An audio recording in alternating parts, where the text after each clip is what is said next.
Oh, record. I had to flip it over the wrong way and flip it back. Apparently, this particular camera treats its little mini card like a USB port. You have to flip it 3 times to get it right.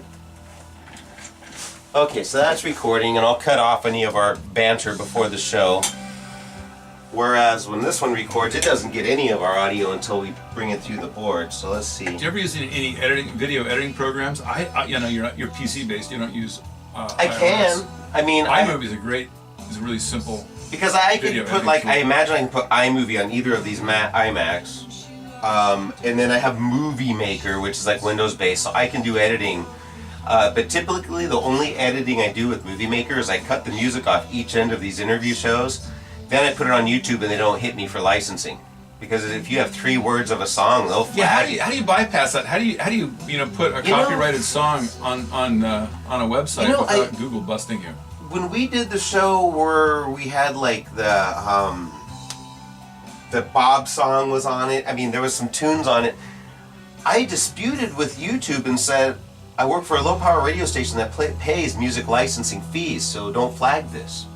We don't make any money because we're a non-profit and we pay music licensing fees. And one of those videos passed through and it's got music all over it. Yeah, And then the next one gets totally flagged and there's a list of 15 songs, you know. Yeah, I got nailed by Google. I just stopped messing with them. When I was doing those movies, the Welcome to Mendocino series. Oh, did they? Yeah, Google, started. They gave me a warning, so I just said, But there has to be a way to post movies to websites to have Google not flag it. Own the content. That's one way, or get the copyright-free music. Yeah, I mean we're not selling tickets or views.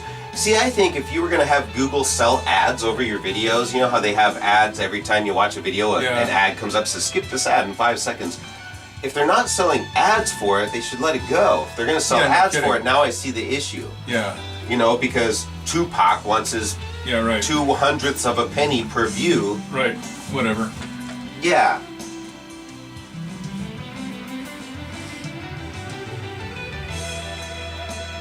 Okay, that's 2 more minutes. I got a little instrumental. We've got 2.5. Oh, I'm about 30 seconds ahead. That's not bad.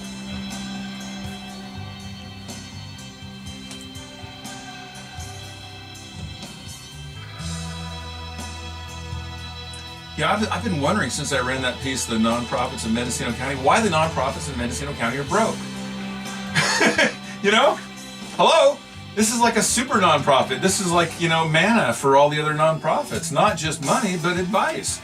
You went to a learning cluster. What kind of...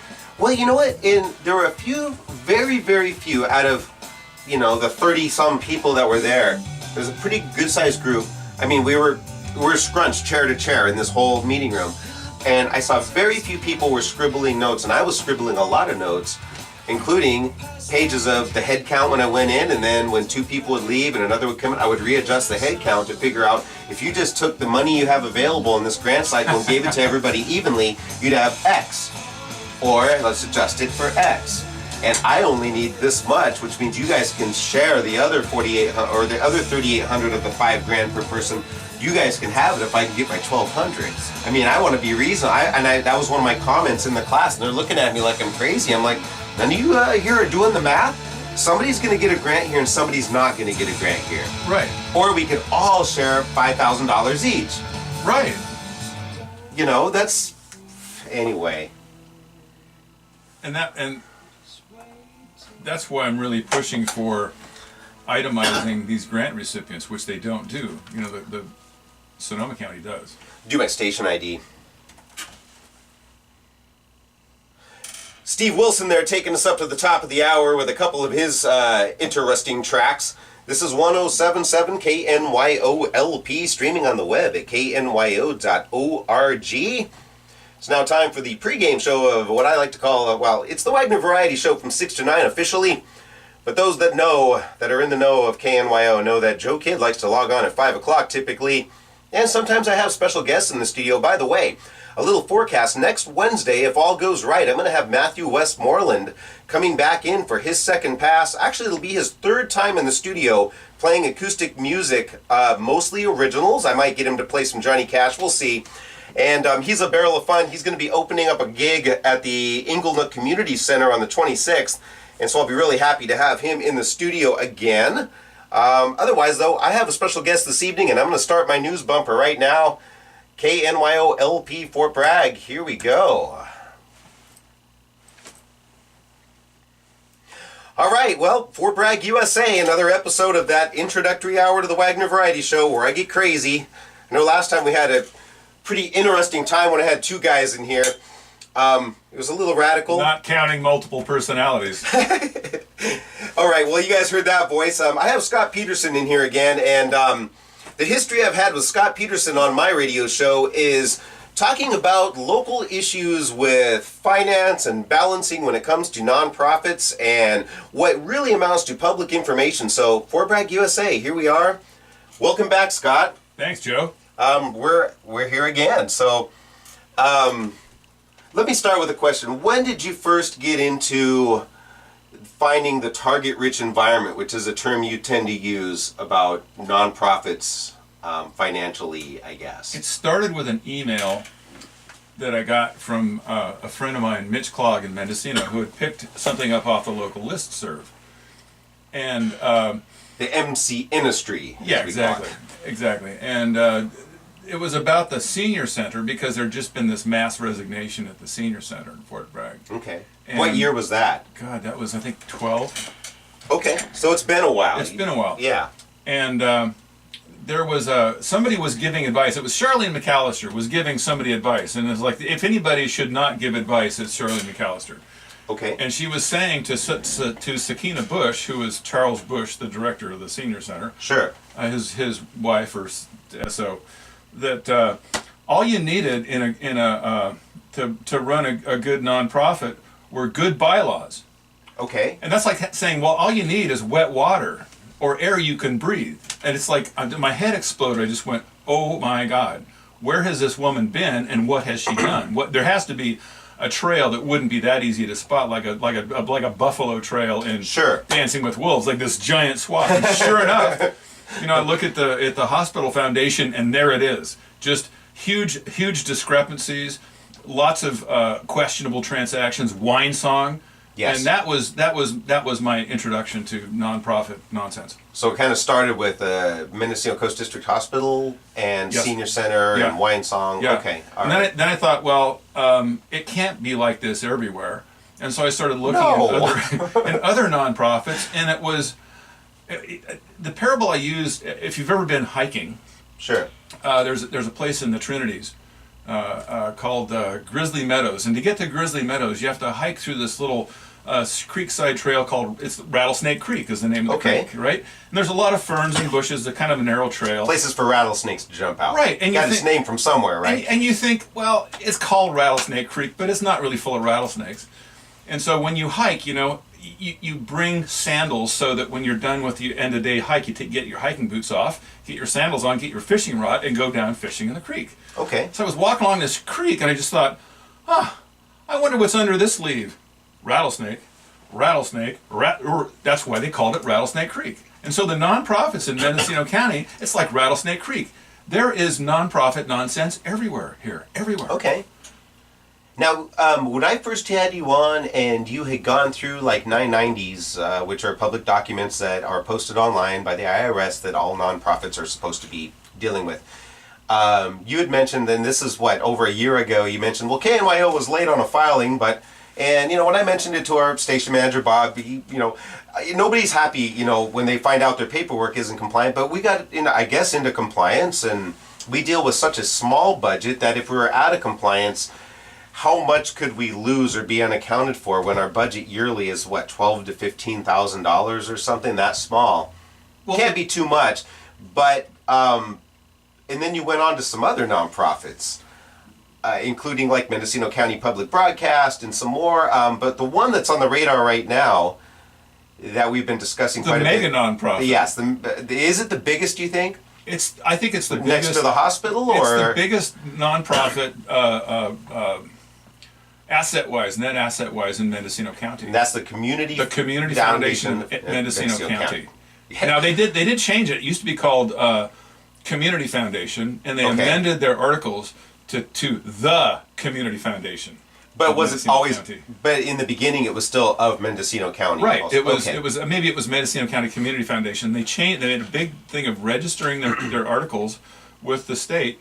We're amending that. It's no longer the Community Foundation of Mendocino County, or Mendocino County Community Foundation. It is the Community Foundation of Mendocino County, capital T. Right.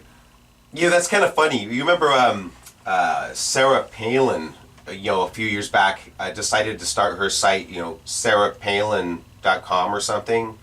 Or was it in one of the late night shows? Put a "the" in front of it and just intercepted all the traffic. Beware of the. Yeah, beware of the. The. Yeah. Now, the bylaws that you found for the Community Foundation of Mendocino County mention. I believe you told me that they mentioned none of the money's supposed to really leave Mendocino County. Have those been amended since they've been a foundation or a nonprofit? They have never been endorsed by the state. Now you can amend your bylaws all day long, but until you have file those with the state and have them endorsed, you haven't really done anything. Okay. And what the Community Foundation has done, first of all, I have it here somewhere. Hold on. Okay. So we're talking about the Community Foundation of Mendocino County. I've tried to apply for a very small $1,200 grant for KNYO. I went to a grant workshop. One of their people named Michelle Rich, I believe, hosted this workshop, and it was done at there's a room between mental health and the clinic, basically, in town. It's like a multi-purpose room. And it was chair to chair. It was pretty full. There was very few seats. We even had to scrunch some tables and open up some more chairs. And what I did is I was telling you before the show, very few people were taking notes. Some were. Not everybody identified themselves, but I knew that there was somebody representing the theater in Point Arena looking for grant money. Somebody from Hospitality House, for God knows why, looking for more grant money.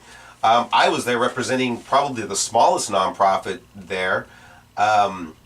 And I took a head count, and I took the number. They said, there's X amount of numbers, money available for this grant cycle. I took a head count, and I think I came up with like 4,800 or 4,900 if they were to just give an even amount to every person in the room. And when Michelle Rich first says, does anybody have any questions so far? I said, well, if you were to evenly distribute the grant money that's available to every person in the room by the current head count, we could all have like $4,900. You were a problem in school, weren't you? Yes, and, I was a bad problem. And so I explained, I'm seeking $1,200, so I would be glad to take my $1,200, and the rest of you can up your $4,900 by whatever the devising of that is.